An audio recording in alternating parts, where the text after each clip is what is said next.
Selamat datang. Hari ini kita akan melihat realiti hakisan pantai, impaknya dan langkah lestari untuk masa depan pesisir negara. Pantai yang dahulunya luas, kini semakin mengecil. Ini bukan sekadar fenomena alam biasa. Ini adalah hakisan pantai, satu proses senyap yang sedang memakan garis pesisir negara kita meter demi meter setiap tahun. Apa itu hakisan pantai? Hakisan pantai ialah kehilangan tanah pesisir akibat ombak, arus dan angin dipercepatkan oleh aktiviti manusia. Menurut laporan kajian pantai oleh Jabatan Pengairan dan Saliran Malaysia, lebih 1,300 km garis pantai dipantau.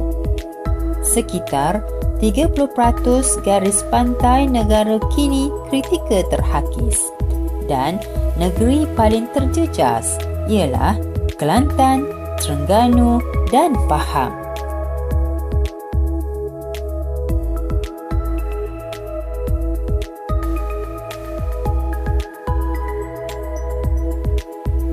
Mengapa ini berlaku dengan begitu pantas? Kita sedang berdepan dengan ribut sempurna. Di satu sisi, perubahan iklim global menyebabkan paras laut meningkat dan ribut menjadi ekstrim, menghentam pantai kita tanpa henti. Perubahan iklim ini mempercepatkan hakisan pantai.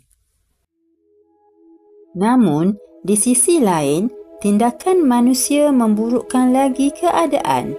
Penebangan hutan bakau demi pembangunan tidak terkawal telah melenyapkan benteng pertahanan semula jadi kita. Bakau sebagai benteng semula jadi hilang akibat pembangunan menjadikan pantai lebih terdedah.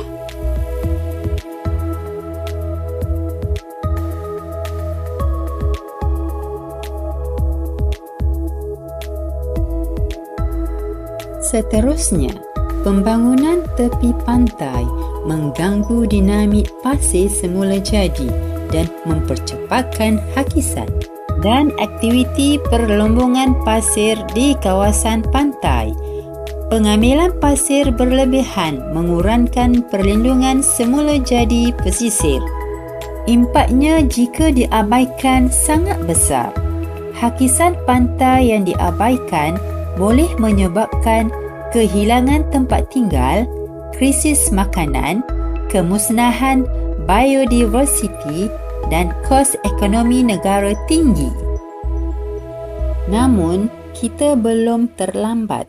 Harapan masih ada jika kita memilih jalan kelestarian. Penyelesaian jangka panjang bukanlah dengan melawan alam, tetapi bekerjasama dengannya. Strategi utama kita adalah kembali kepada alam. Penanaman semula hutan bakau. Akar bakau yang unik ini adalah kejuruteraan Tuhan yang paling hebat. Ia mencengkam tanah, memecahkan tenaga ombak dan menjadi taska untuk hidupan laut membiak.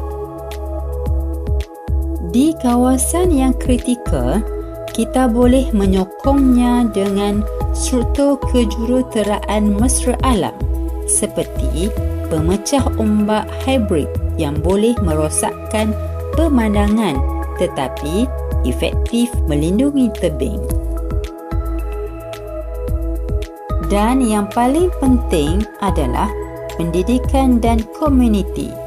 Kita perlu membina generasi yang sedar bahawa menjaga pantai adalah tanggungjawab bersama dari sekolah hingga ke program gotong royong. Kesedaran dan pelibatan komuniti melalui pendidikan dan sukarelawan membentuk penjaga pantai masa depan.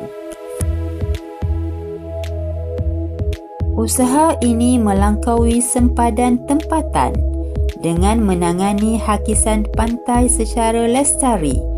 Kita secara langsung menyumbang kepada matlamat pembangunan mampan iaitu SDG Global, khususnya SDG 13 untuk tindakan iklim, SDG 14 dan 15 untuk menjaga hidupan di air dan di darat, serta SDG 11 untuk memastikan bandar dan komuniti pesisir kita selamat dan berdaya tahan.